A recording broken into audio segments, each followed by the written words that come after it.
बहुत ही शानदार डेरिवेशन, बहुत इंपॉर्टेंट, करंट इलेक्ट्रिसिटी वाला। कौन सा फिगर दिख रहा है आपको? सेल्स इन पैरेलल, यानी combination of cells, two cells in parallel, जिसका कि हमें फाइनल रिजल्ट निकालना है कि ए और बी के अक्रॉस जो इक्विवेलेंट इसका ईएमएफ होगा और जो रेजिस्टेंस होगा वो कितना होगा। यह ठीक है। इस डेरिवेशन में मैंने जो नोटिस किया एज ए टीचर, इसमें बच्चे बड़ा कंफ्यूज होते हैं। तो स्टार्ट करने में दिक्कत होती है और फाइनल टेस्ट देने में भी वो कहीं ना कहीं फंसते हैं। तो ध्यान से देखना, ना तो स्टार्टिंग में प्रॉब्लम होगी और ना फाइनल टेस्ट में आपको कोई समस्या होगी। बिल्कुल आप सही सही करेंगे। तो इसको करते हैं। पहले फिगर एक बार समझा देता हूं। यहां दो पॉइंट है ए और बी, जिसके अक्रॉस आपको दो सेल्स E1 और E2, ये इसका ईएमएफ है E1 और E2, वो आपस में पैरेलल कनेक्टेड है। नहीं पैरेलल मतलब दोनों के एंड्स जो है वो कॉमन है, यहां और यहां। इनका इंटरनल रेजिस्टेंस R1, इसका R2। ठीक है। अब हमें इस पूरे सेटअप का ए और बी के अक्रॉस इक्विवेलेंट ईएमएफ बताना है। ठीक है, इतनी सी बात है। अब इसमें थोड़ा सा कुछ काम कर लेते हैं। हमें पता है कि इस इधर से मेरा करंट अगर सपोज आ रहा है I, तो इसमें मेरा चला जाएगा करंट I1 और इस वाले ब्रांच में चला जाएगा मेरा करंट I2। फिर ये करंट दोनों मिलकर के यहां पे वापस से फिर I हो जाएंगे। तो हमने करंट डिवाइड कर लिया। इसका अगर टीपीडी टर्मिनल पोटेंशियल अगर V1 है और इसका V2 है, पैरेलल में दोनों जो होंगे वो V होंगे, दोनों सेम होंगे। बात क्लियर? तो हमारा अब यहां लिख सकते हैं जो V1 है वो V2 के बराबर, मतलब V होगा। पहला ये एक रिजल्ट बढ़िया। और फाइनली हमें जो डिराइव करना है वो करंट वाले इस फॉर्मूला से करना है, यानी टोटल करंट जो होगा वो पहले ब्रांच का करंट और दूसरे ब्रांच का करंट का सम होगा I1 प्लस I2। हमें इसी से अपनी गाड़ी को आगे बढ़ानी है। ठीक है, ये सब मिटा देता हूं, थोड़ा सा गंदा दिख रहा है। चलिए, तो हमारा काम इसी से हो जाएगा। और आगे बढ़ने से पहले हम इस पूरे डेरिवेशन में जो हमारा सबसे इंपॉर्टेंट फॉर्मूला होता है, टर्मिनल पोटेंशियल जो V होता है वो E माइनस IR, यही हमारा ब्रह्मास्त्र रहेगा। इसमें मेन हमारा जो वेपन होगा वो ये मेरा फॉर्मूला होगा, V equals to E minus IR। Right. अब हमें इस फॉर्मूला से कुछ ऐसा करना है कि हम इस फॉर्मूला को फिर यूज करेंगे और फाइनली हमारा रिजल्ट जो है वो आपको आ जाएगा।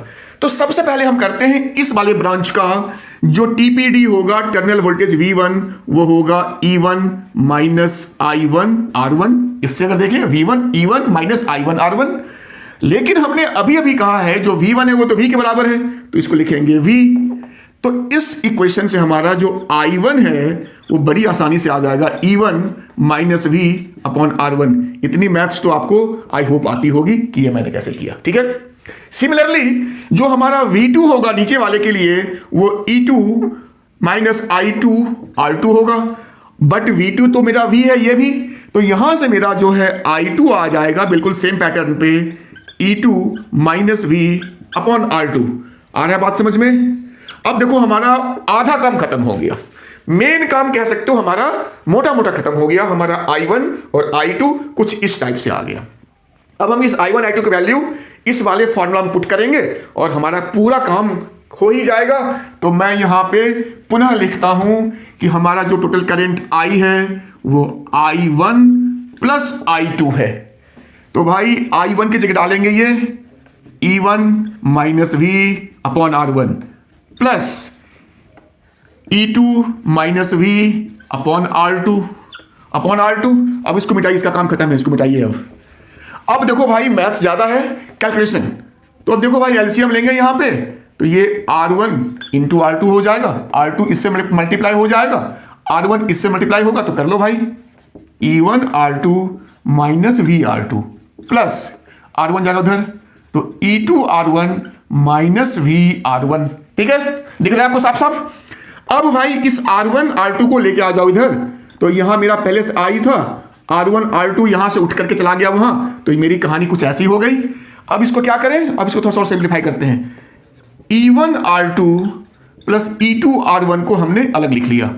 बाकी मेरा बचा V R2 minus V R1, तो V कॉमन ले लो तो बचागा मेरा R1 प्लस R2। इतनी तो मैथ्स आपको जरूर आती होगी। आई होप कि मैंने कैसे इसको लिखा। और ये मेरा भाई I R1 R2 तो यहां था ही। अब हमें क्या करना है, यहां पे फिर स्मार्ट एक डिसीजन, हम इस पूरे टर्म को लेफ्ट में ले आएंगे और इसको लेके जाएंगे राइट में। तो मेरा हो जाएगा ये V प्लस हो जाएगा R1 प्लस R2। ध्यान देना ये बहुत इंपॉर्टेंट स्टेप है। अब जो बचा ये मेरा इधर तो E1 R2 E2 R1 और ये जाएगा इधर तो माइनस हो जाएगा माइनस I R1 R2। इन सबको मिटा दो, कंफ्यूजन हो जाएगा नहीं तो। इसी कहानी खत्म हो चुकी है। ठीक है, अब देख भाई V R1 R2 है तो अब अगले स्टेप लिखना, मैं तो ये मिटा देता हूं। तो मेरा अगर मैं यहां पे केवल V लिखूं तो ये जो मेरा R1 R2 है इन दोनों के नीचे हम लिख सकते हैं R1 प्लस R2। यहां भी R1 प्लस R2। मैंने एक स्टेप थोड़ा सा बचा लिया, मैंने थोड़ा कम लिखा। ठीक है, समझ में आया होगा कि भाई यहां से कुछ उठ के आएगा तो कुछ इसके नीचे, कुछ इसके मतलब इसके नीचे भी और इसके नीचे भी आ जाएगा। तो R1 R2। तो देखो हमारा काम लगभग हो चुका है। अब आप गौर से देखिए, इसी को मैं यहीं पे थोड़ा सा अच्छे से लिख देता हूं। ये जो हमारा है टर्म इसको ब्रैकेट में करो और ये जो हमारा टर्म है इसको भी ब्रैकेट में करो। एक ही बात है। अब क्या करेंगे भाई, तो अब करेंगे हमारे पास जो स्टैंडर्ड इक्वेशन था V equals to E minus I R. सारा खेल तो इसी इक्वेशन का है। जब हम इससे कंपेयर करते हैं तो हम देखते हैं इस इक्वेशन में जो ये मेरा E है यानी इक्विवेलेंट नेट जो EMF है वो यहां पे कुछ ये दिख रहा है, क्योंकि माइनस साइन के पहले जो भी है वो EMF है और माइनस के बाद I के साथ जो भी है वो आपका इक्विवेलेंट रेजिस्टेंस होगा। लिख सकते हैं from comparing the above equation from standard equation, this V equals to E minus IR, we can write, मैं यहां मिटा के लिख देता हूं अच्छे से, we can write, हम लिख सकते हैं ये पूरा टर्म जो है मेरा, ये पूरा टर्म देखो ये E के जगह पे है और ये जो I के बाद जो पूरा टर्म है वो R की जगह पे है। तो E इक्विवेलेंट किसके किसके बीच का, A और B के बीच का इक्विवेलेंट हो गया E1 R2 plus E2 R1 upon R1 plus R2। हो गया सबसे इंपॉर्टेंट डेरिवेशन का पार्ट। और रही बात R इक्विवेलेंट की, तो R मिला हो गया R1 R2 upon R1 plus. देखो R में कोई खास प्रॉब्लम नहीं है, पैरेलल में R यही होता है, जो पैरेलल में जो नेट R होता है वो R1 R2 upon R1 plus R2 होता है। सेम रिजल्ट आया यहां पे। मेन है यहां देखना E1 R2 plus E2 R1 upon R1 plus R2। तो यही था आपका सेल्स इन पैरेलल का शानदार डेरिवेशन। आई होप आपको समझ में आया।